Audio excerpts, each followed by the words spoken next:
Do you think that one day all of these idiotic things that you remember will become useful? You know, there'll be a day when, you know, there's a reckoning or something. You know, maybe you're standing at the pearly gates or whatever it is, and all of the things that you've remembered will suddenly become incredibly important, and you'll realize why. You know, I do think about that sometimes.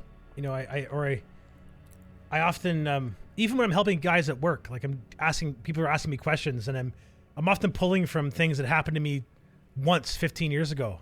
Like someone will ask me a question and it'll pertain to a single situation that happened to me 15 years ago that if that didn't happen to me, I wouldn't be able to help this person.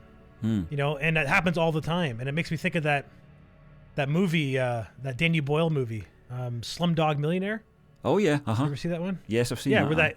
where that kid wins $1 million, and the only reason he knows all the answers to these crazy questions is because he lives such a fucked up life, right? And he's, you know, and I think about that movie every time I have a situation like that where I have a memory that's becoming useful, you know, in that moment. That if I didn't have the brain that can hang on to it, or I wasn't present enough in the moment to hang on to that memory at the time, it would be completely, like, that used to be gone, you know. So I do think about that a lot, about how often, you know, like, the circumstances of my life have led me to, like, different parts of my life just based off my memories and knowledge I've gleaned throughout the years, you know. Have you ever had the experience where you've forgotten something? Well, this happens a lot to me now because I forget things all the time.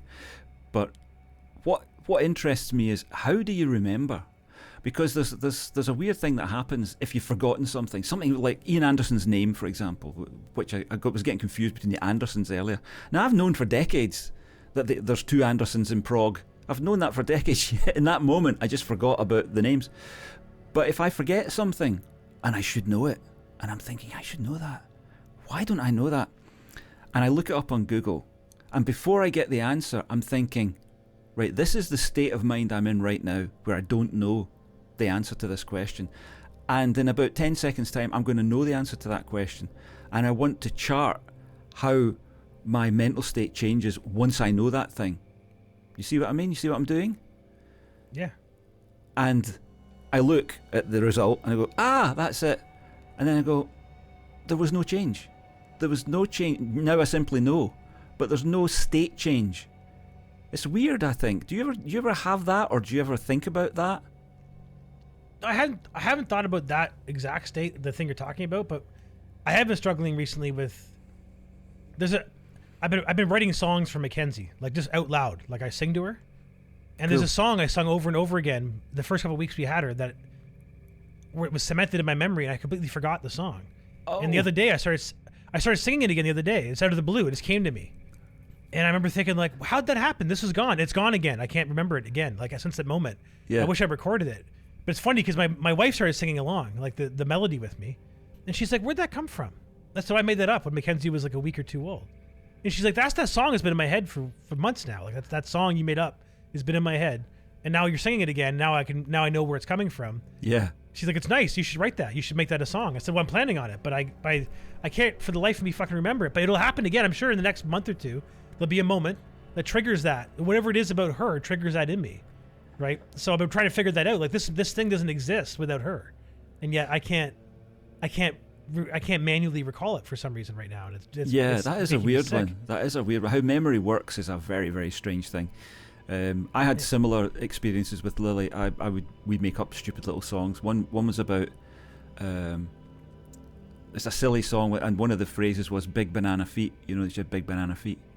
And when she got old enough to tell me, she said, "Dad, I hate that. Why are you saying that to me?" I was like, "Oh, sorry." I said, "I don't have banana feet." Oh, fair enough. I'll cop to that. You don't. It was just a silly song. But there's one about a rather macabre little sort of ditty that I came up with about someone who's frying a sausage, but it turns out it's not a sausage, it's a little man instead of a sausage. And I've got that. Okay. I recorded that deliberately because I knew I would forget it, and I've got that somewhere on a track somewhere. So yeah, you should incorporate it into something, and even if it's not a song on its own, it's a little sort of weird interlude, which is what I did. Yeah, but it's wonderful how inspiring children are to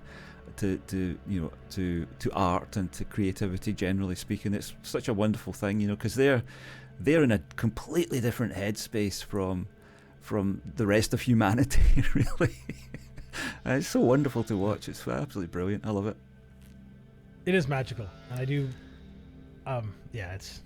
I mean, awesome. even seeing your pictures of Mackenzie, you know, it brought it all back for me. And I already said to you that your sort of influence was throughout that most recent album, and there was a song which was it's really a song to Mackenzie, I suppose, but it's also a song to my daughter, but she's too old now to appreciate a song like that, you know. So it's a song a father to a child, you know, and the sort of about the ravages of time and all that kind of stuff, and you know how the father knows what's coming. The father knows all of the pain and all of the distress and all of the wonder and all of the joy and all these things that are coming, and you can't tell an infant or a child even. I mean, even someone who's a teenager, you can't tell them. I remember it myself, you know. What does that stupid man know? He doesn't know anything. And then eventually you begin to realise, well, you know, perhaps these older people, they do maybe know a thing or two. But it's so tragic because you can see, you know what's coming, but there's nothing you can do. This idea that you learn from other people's experience, I think you have to have a degree of experience under your belt, of your own experience, to weigh up against other people's experience. And it's then that you start to go, oh, they do that better than I do, I can learn from them. But until you've got that, until you've been down the road a little bit and you've encountered the potholes and the twisty bends, you don't know that the road is like that. You just think the road's going to be smooth because it always has been, you know, for most kids. I guess there's kids that are not in that situation and have a tragic upbringing where they learn very quickly, you know, to take advantage of whatever they can take advantage of. But for most modern Western kids, they reach a stage where everything's been smooth for them, and they've got to figure it out for themselves. Yeah. You know, it was nice. That song I found myself tearing up a bit listening to it. Oh, you know, it was a good tune. It was, and I don't know if I would have if you hadn't warned me that it was you know, 'cause it's not like it's a mystery when you hear the song, but it was like I think you mentioned it. And it might have been the first song I listened to after listening to the Fire one that you had me listen, like the master. Right, yeah. And then I went back, and then I went to the top of the album and listened through, and I got about 2/3 of the way through, and then I got distracted. I keep meaning to go back, and I want to give your album the same respect I expect my albums to be given, which is full attention. You know, and right. I'm having a hard time getting. That's good of you. Oh, no worries. No, because I don't want to like have it play 3 or 4 times in the background, and you say like, "What'd you think of this song or that song?" And be like, "I don't know what songs those are." Yeah, yeah.